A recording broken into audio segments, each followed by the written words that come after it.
और मेरे समाज के लोगों, किसी शायर ने लिखा था कि हालात के कदमों पे कभी कलंदर नहीं गिरता, हालात के कदमों पे कभी कलंदर नहीं गिरता, और टूटे भी सितारा तो कभी जमीन पर नहीं गिरता। हालात के कदमों पे कभी कलंदर नहीं गिरता, टूटे भी सितारा तो कभी जमीन पर नहीं गिरता। और गिरते हैं बड़े शौक से समंदर में दरिया, लेकिन समंदर कभी जाकर के दरिया में नहीं गिरता। आप समंदर हैं, आज आपने दिखा दिया कि आप समंदर हैं। आप विशाल समंदर, अपनी ताकत को पहचानिए, अपनी हिम्मत को पहचानिए, अपने जोश को पहचानिए, अपने जुनून को पहचानिए। और इसी प्रकार यदि आप एक रहे, ये डीएससी समाज आप एक रहा है, तो 2 दिन दूर नहीं कि ये आपका हक आपकी झोली में होगा। और हमें वो मंजर याद है 2008 का, जब देवीदास और हम भूख हड़ताल पे बैठे थे रोहतक में। उस अंदर हुड्डा ने, उस निर्दयी आदमी ने हजारों निहत्थे लोगों पर लाठियां चलवा करके हमारे लोगों को अपाहिज किया था, हमारी माताओं को, हमारी बहनों को लाठियां मार करके अपाहिज किया था।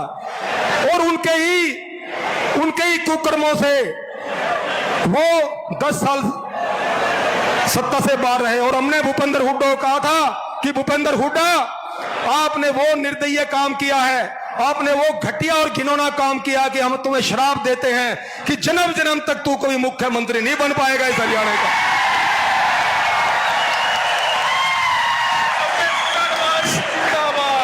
और हम पूरे हरियाणा में हमने चाहे यथ यात्रा के माध्यम से और चाहे अपने अपने पूरे ग्रुपों के माध्यम से हमने अलग जगह रखी है। और मैं एक विनती आपसे, एक पैर पे खड़ा होकर के, एक पटांग पे खड़ा होकर आपसे हाथ जोड़ के निवेदन करता हूं, आप एक बार हाथ खड़े कर लें। समाज के लोगों, आपके लिए हमने त्याग बलिदान किया, 18 साल खपा दिए, 6.5 साल जेलों में बिता दी, हरियाणा की 6 जेलें काटी हैं। धरना, जुलूस, प्रदर्शन, आमरक्षण, जेल यात्राएं, पद यात्राएं, एक बार दूर हाथ खड़े कर लो सभी मंच के लोग भी। वो ये दर्द बोल रहा है सीने में, कोई राजनीति नहीं है, ये दर्द बोल रहा है। जहां तक भी आपकी आवाज जाए, अपने रिश्तेदारों में, भाईचारे में हाथ जोड़ के बोलना कि कांग्रेस को वोट नहीं देंगे।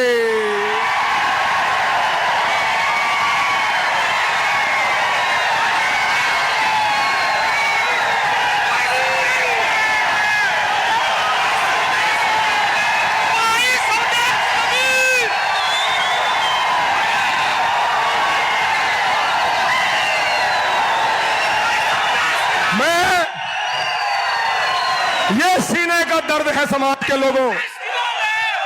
जिस कांग्रेस सरकार ने, जिस कांग्रेस पार्टी ने हमारे बच्चों का निवाला हमसे छीन लिया, जिस कांग्रेस पार्टी ने हमारे बच्चों पे की पीठ में खंजर घोंप दिया, उस कांग्रेस को नाकोचने चबाने, और वो नाकोचने केवल आप चबा सकते हो, केवल आप चबा सकते हो।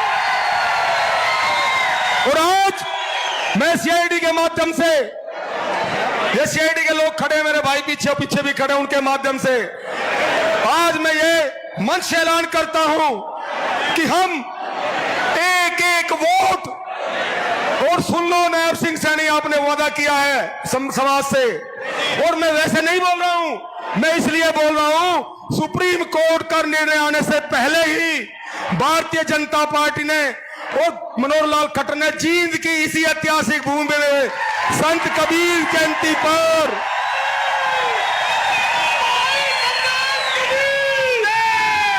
जींद की इसी ऐतिहासिक भूमि पर सुप्रीम कोर्ट के निर्णय आने से पहले ही आपको शिक्षा में करके दिया है। आज आपके बच्चों को जेबीटी में, ओटी में, बीएड में, इंजीनियरिंग में, डॉक्टरी में, पीजी कोर्सेज में एडमिशन मिल रहे हैं। और जिस सरकार ने हमें सुप्रीम कोर्ट के निर्णय आने से पहले ही आधा हक दे दिया, और मुख्यमंत्री से 3 सत्र की वार्ता हमारी हुई है, और मुख्यमंत्री ने, मैं झूठ नहीं बोलता, अगर झूठ बोलूं तो यहीं पे दफन हो जाऊं, समाज के लोगों कोई त्याग और बलिदान और कुर्बानी की है, कभी कुछ नहीं मांगा।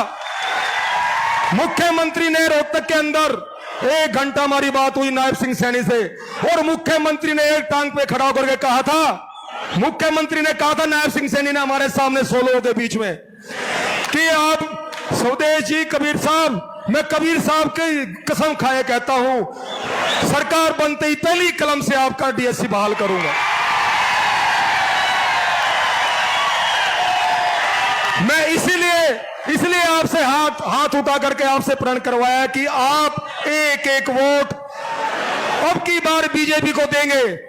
और फिर सुन लो, अगर बीजेपी ने भी फिर हमारे साथ धोखा किया तो फिर बीजेपी का भी नहीं छोड़ेंगे हम, ये भी हम कहना चाहते हैं। तो आज आपने मुझे सुना, मुझे समझा। हे माताओं, हे बहनों, जहां तक आपकी आवाज जाए समाज में अपने रिश्तेदारों को फोन कर दो कि अब की बार वोट बीजेपी को देंगे आप। स्वदेश जी बहुत बहुत धन्यवाद।